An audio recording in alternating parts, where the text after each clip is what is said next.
যখন আল্লাহ ইবলিসকে বললেন, এই ইবলিস সর সর সর, তুই হচ্ছে রাজিম, বিতাড়িত, এখানে থাকতে হবে না, চলে যা। তখন ইবলিস বলছে, আচ্ছা আচ্ছা ঠিক আছে, আমি চলে যাব, তবে আমার দুটা কথা। এক, কিয়ামত পর্যন্ত বেঁচে থাকার সুযোগ দিতে হবে, দিলাম। দুই, আদম সন্তান কিভাবে জান্নাতে যায় সেটা আমি দেখে ছেড়ে দেব। তোমার মর্যাদার কসম, তোমার ইজ্জতের কসম, আল্লাহ তোমার সম্মানের কসম, ইবলিস আমি চিরদিনের জন্য আদম সন্তানকে পথ ভুলিয়ে জাহান্নামে নিয়ে যাবই যাব, এই কথা বলে চলে যাচ্ছে ইবলিস। তখন আল্লাহ বলছেন, ওয়া ইজ্জতি ওয়া মাকানি ওয়া ইরতিফায়ে জালালি, আমি আমার মর্যাদার কসম করে বলছি, আমি আমার ইজ্জতের কসম করে বলছি, আমি আমার সম্মানের কসম করে বলছি, আদম সন্তান যতবার ক্ষমা চাইবে আমি ততবার ক্ষমা করে দেব। আদমের ছেলে মেয়ে তোমরা যেভাবে ডাকো আমি সেভাবে থাকি, তোমরা যেভাবে আশা পোষণ করো সেভাবে আমি পূর্ণ করে থাকি। আদমের ছেলে মেয়ে তুমি যেভাবে ডাকো আমি সেভাবে থাকি, তুমি যেভাবে আশা পোষণ করো আমি সেভাবে পূর্ণ করে থাকি। তোমার পাপ বেশি হতে হতে যদি আকাশে লেগে যায়, তুমি যদি আমার কাছে ক্ষমা চাও আমি ক্ষমা করে দিই। আমি পরোয়া করি নে তুমি কত বড় পাপী, আমি পরোয়া করি নে তুমি কত বড় পাপী। তুমি যেভাবে ডাকো আমি সেভাবে থাকি, তুমি যেভাবে আশা পোষণ করো সেভাবে আমি পূর্ণ করে থাকি।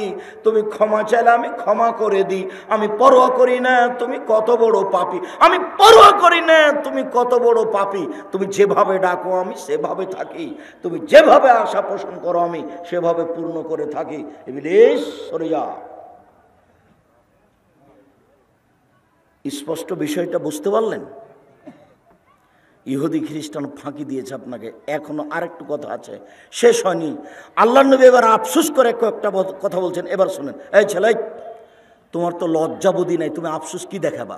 দেখো মুহাম্মদ সাল্লাল্লাহু আলাইহি ওয়াসাল্লাম আফসোস করে বলছেন, আমি আফসোস করে আমার উম্মতের উপরে দুঃখ পোষণ করে বলছি, আমার উম্মত অন্যায় পাপ করার ব্যাপারে ইহুদি খ্রিস্টানদের সাথে মিশে যাবে।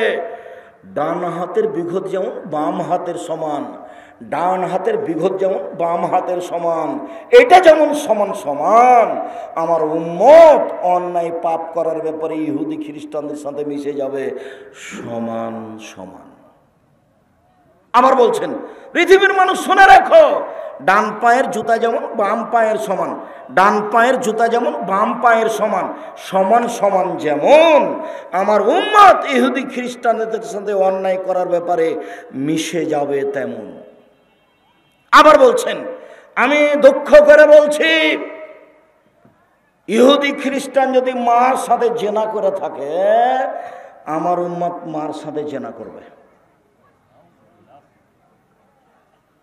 এগুলো তিনি আমাদের উপর আফসোস করে বলে রেখে গেছেন। হাদিস সব বুখারী মুসলিম।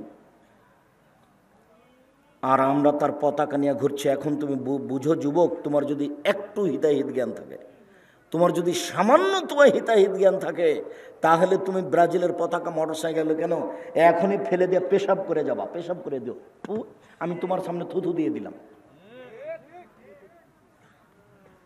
সম্মানিত দিনী ভাই বোন, সম্মানিত দিনী বোন, আপনাকে আমি আবারও অনুরোধ জানিয়ে সামনের দিকে চলে গেলাম। অনেক আফসোস আপনার উপরে থেকে গেল। পরিবার আপনি নষ্ট করেছেন, পরিবার আপনি ধ্বংস করেছেন। আল্লাহর কাছে ক্ষমা চেয়ে পরিবারকে সুন্দর করার চেষ্টা করেন। আপনি চেষ্টা করলে কিছু আগাতে পারবেন ইনশাআল্লাহ। আমি আপনাকে দোয়ার কথা বলে গেলাম, দোয়া করে পরিবারের জন্য আল্লাহকে বলেন, এবং আপনি যা করেছেন এখন ঠিক হয়ে যান। আপনি 4টা কাজ করেন, আপনার জন্য জান্নাতের সব দরজা খোলা। যদিও রাসূল সাল্লাল্লাহু আলাইহি ওয়াসাল্লাম বলছেন, জাহান্নাম বলতে নারী আর নারী, জাহান্নাম বলতে নারী আর নারী, জাহান্নাম বলতে নারী আর নারী, জাহান্নামের অধিকাংশই নারী। এরপরেও মুহাম্মদ সাল্লাল্লাহু আলাইহি ওয়াসাল্লাম বলেছেন, মহিলারা যদি 4টা কাজ করতে পারে জান্নাতের সব দরজা খোলা।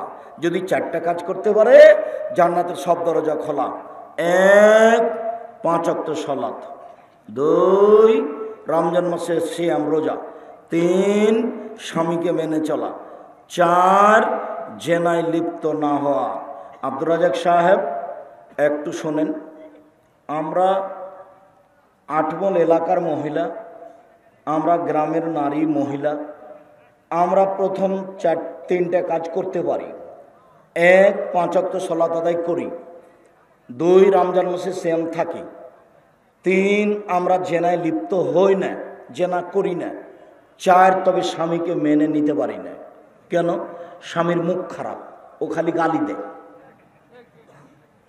ও খুব খুব গালি দেয়, আর ও খালি বড় মোবাইলে ল্যাংটা মেয়ে দেখে, ওকে সহ্যই করতে পারি না।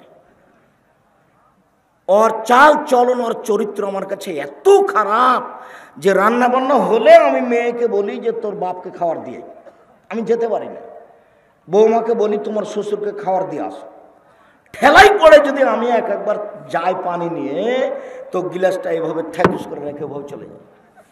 ওর মুখের কারণে, ওর স্বভাবের কারণে। আমি আপনার সাথে একমত, এই কথাই ঠিক। এই ছেলে, এই কথাই ঠিক।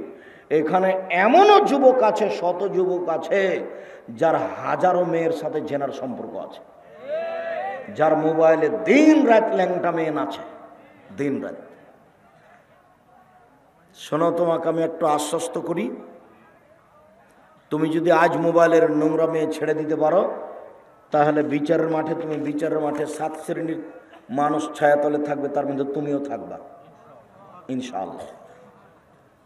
তুমি ফিরে আসো। আর মোবাইলের আর একটা নাম হলো জেনা, মোবাইলের আর একটা নাম হলো জাদু। পেশাব পায়খানাতে মানুষ মোবাইল নিয়ে যায়, তার মানে মোবাইল হলো জাদু। জেনা কি করে? আইনানে তাজনানে জেনা হমন নাজর, 2 চোখের জেনা হচ্ছে চোখ দিয়ে দেখা। আর লোজনানে জেনা হল ইস্তেমাও, 2 কানের জেনা হচ্ছে কান দিয়ে শোনা। তোমার 2 কানে ইয়ারফোন লাগা আছে, গান চলছে ইন্ডিয়ার, আর তোমার চোখের সামনে ল্যাংটা মেয়ে নাচছে।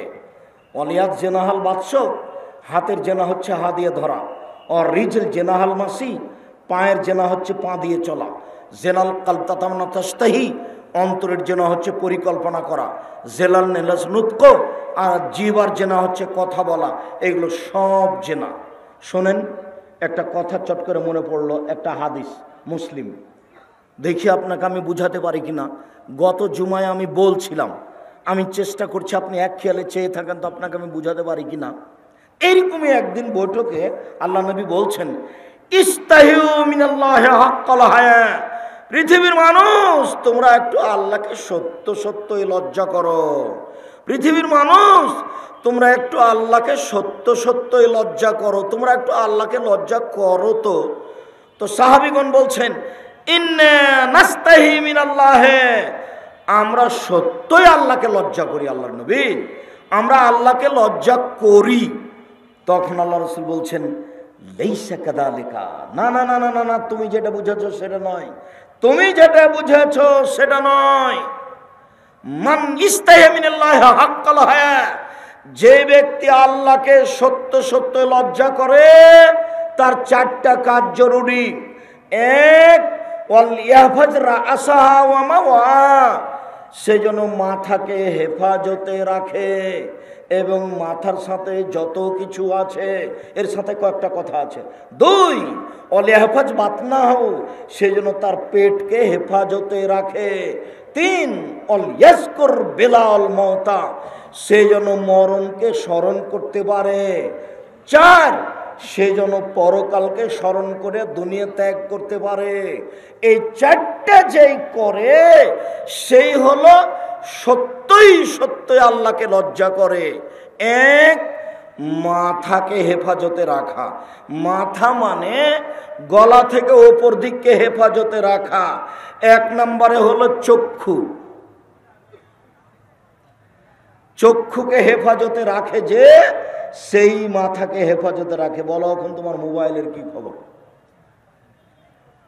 2, কানকে যে হেফাজতে রাখে, সেই মাথাকে হেফাজতে রাখে। বলো তোমার কানের ইয়ারফোনের কি খবর?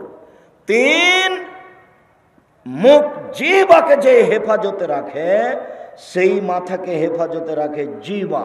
1 মিনিট, রাসূল সাল্লাল্লাহু আলাইহি ওয়াসাল্লাম বলছেন, পৃথিবীর মানুষ শুনে রেখো, তোমরা যদি 2টা জিনিসের জিম্মেদারি নিতে পারো, আমি মুহাম্মদ সাল্লাল্লাহু আলাইহি ওয়াসাল্লাম তোমাদেরকে জান্নাতে নিয়ে যাওয়ার জন্য জিম্মেদারি নিলাম।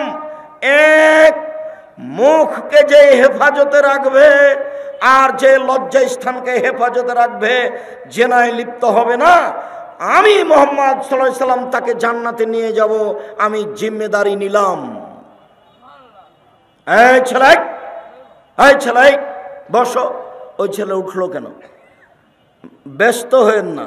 আমরা এক পর্যায়ে, আমি তো আর আব্দুল্লাহ বিন ফজল নই যে ভোর পর্যন্ত বক্তব্য দিব। আব্দুল্লাহ বিন ফজল রাহিমাহুল্লাহ আমার শোনা কথা ঘন্টার ঘন্টা বক্তব্য দিতেন। তো আমরা তো অত বক্তব্য দিতে পারি না, আমাদের কাছে অত বিদ্যাও নেই। আমরা আপনার তাকিয়ে থাকতে থাকতে দেখবেন কথা শেষ হয়ে গেছে। তো আল্লাহর নবী যে বললেন যে মাথাকে হেফাজতে রাখতে পারে সেই আল্লাহকে সত্য সত্যই লজ্জা করে। তো মাথাকে হেফাজতে রাখার 1 নম্বর পথ হলো চোখ, 2 নম্বর পথ হলো কান, 3 নম্বর পথ হলো মুখ। আল্লাহ রাসূল বলছেন, সঙ্গী সাথী বলতে পারো মানুষকে পিছন দিক থেকে ধাক্কা মারে জাহান্নামে নিক্ষেপ করে কি? সঙ্গী সাথী বলতে পারো মানুষকে পিছন দিক থেকে ধাক্কা মারে জাহান্নামে নিক্ষেপ করে কি? সঙ্গী সাথী বলতে পারো মানুষকে পিছন দিক থেকে ধাক্কা মারে জাহান্নামে নিক্ষেপ করে কি? এ কথা বলতে বলতে বলছেন ফাঁকা জেলে সানাহু, জিভাটা ধরে নিচ্ছেন, জিভা মানুষকে পিছন দিক থেকে ধাক্কা মারে জাহান্নামে নিক্ষেপ করে। মুখকে যে কন্ট্রোলে রেখেছে সেই সত্য সত্য আল্লাহকে লজ্জা করেছে। শুনুন, আল্লাহ নবী বলছেন বাঁচার পথ 3টে, তার একটা হলো মুখ কন্ট্রোল রাখা। যে মুখকে কন্ট্রোলে রেখেছে, হেফাজতে রেখেছে, সেই জান্নাতে যাবে, সে বেঁচে গেছে। 2, পেটকে হেফাজতে রাখা মানে হারাম না খাওয়া। 3, মরণকে স্মরণ করা। এই ছেলে, একটা কথা আমার উপরে বলা হয়েছে, দেখো তো তুমি এই হাদিসটা অনুবাদ ঠিক করে, আমি বলছি তুমি একটু খেয়াল করো তো। আমার ব্যাপারে বেশ কিছু কথা বলা হয়েছে, তার একটা বলা হয়েছে যে আব্দুর রাজ্জাক সাহেব বলেছেন মুহাম্মদ সাল্লাল্লাহু আলাইহি সাল্লামের বাপ মা জাহান্নামে যাবে। আমি বলেছি এ কথাই ঠিক, আমার উপরে অন্যায়ভাবে নানান কথা বলা হচ্ছে, এ কথাও ঠিক। আপনি একটু হাদিসের অনুবাদ। আবু হুরায়রা রাদিয়াল্লাহু তাআলা আনহু বলছেন, আল্লাহর নবী একদিন তার মায়ের কবর জিয়ারত করতে গেলেন। ফাবাকা, মায়ের কবর জিয়ারত করতে গিয়ে কাঁদতে লাগলেন। ওয়াবকা মান হাওলাহু, আশেপাশে যারা ছিল সবাইকে কাঁদিয়ে দিলেন, দিয়ে বলছেন, শোনো তোমরা, ইন্নী ইস্তাজানতু ফি আন আস্তাগফিরা লাহা, আমি আমার মায়ের জন্য ক্ষমা চাওয়ার অনুমতি চাইলাম। আল্লাহ আমাকে একটু অনুমতি দাও না, আমি আমার মায়ের জন্য একটু ক্ষমা চাই তোমার কাছে, আমাকে একটু অনুমতি দাও। আমি একটু বলি যে আল্লাহ তুমি আমার মাকে ক্ষমা করো, আমি একটু বলি আমাকে অনুমতি দাও। ফালাম ইউজাল্লি, আমাকে অনুমতি দেওয়া হলো না। না না না না না না না, তুমি তোমার মায়ের জন্য ক্ষমা চাইতে পারো না। না না না না, তুমি তোমার মায়ের জন্য ক্ষমা চাইতে পারো না, তুমি তোমার মায়ের জন্য ক্ষমা চাইতে পারো না। ওয়াস্তাজানতুহু, আমি তখন তার কাছে আবার অনুমতি চাইলাম। আন আজুরা কাবরাহা, আমি তার কবর একটু দেখতে যাব, জিয়ারত করতে যাব। ফাওয়াজানালি, আমাকে অনুমতি দেওয়া হলো, যাও তোমার মায়ের কবর দেখে আসো, তবে কবর পাশে গিয়ে বলতে বাবা না আমার মাকে ক্ষমা করো। এই ছেলে বলো তো কি বুঝলে তুমি? যে নবী মায়ের জন্য ক্ষমার কথা বলতেই পারে না, সেই মা জান্নাতে চলে যাবে কিভাবে? বলাই নিষেধ। বুঝাতে পারলাম না মনে হয়? হাদিস মুসলিম, কথা মনে হয় বুঝাতে পারিনি ভালো করে। আবার বলি, আমার দিকে একটু খেয়াল করেন তো, কথাটা আবার বলি। আল্লাহর নবী কবর জিয়ারত করতে গেছিলেন কার? মায়ের। দিয়ে কেঁদে ফেলেছিলেন, আশেপাশে যারা ছিল সবাই কেঁদেছিল।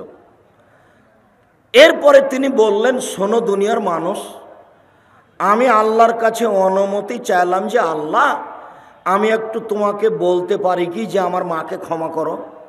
এই কথাটা আমি তোমার কাছে বলার অনুমতি চাচ্ছি। তখন আল্লাহ আমাকে অনুমতি দিলেন না। বুঝা গেছে? তা আমি তখন আল্লাহকে বললাম যে ঠিক আছে, আমি আমার মায়ের জন্য ক্ষমা চাওয়ার অনুমতি তো পেলাম না, তো আমি একটু মায়ের কবর দেখতে যেতে পারি? তখন আল্লাহ বললেন ঠিক আছে দেখতে যেতে পারো। কেন? কবর দেখতে গেলে মরণকে স্মরণ হয়। সম্মানিত দিনী ভাই বোন, সত্য মিথ্যার দুই একটা বাক্য বলি। তিন শ্রেণীর মানুষ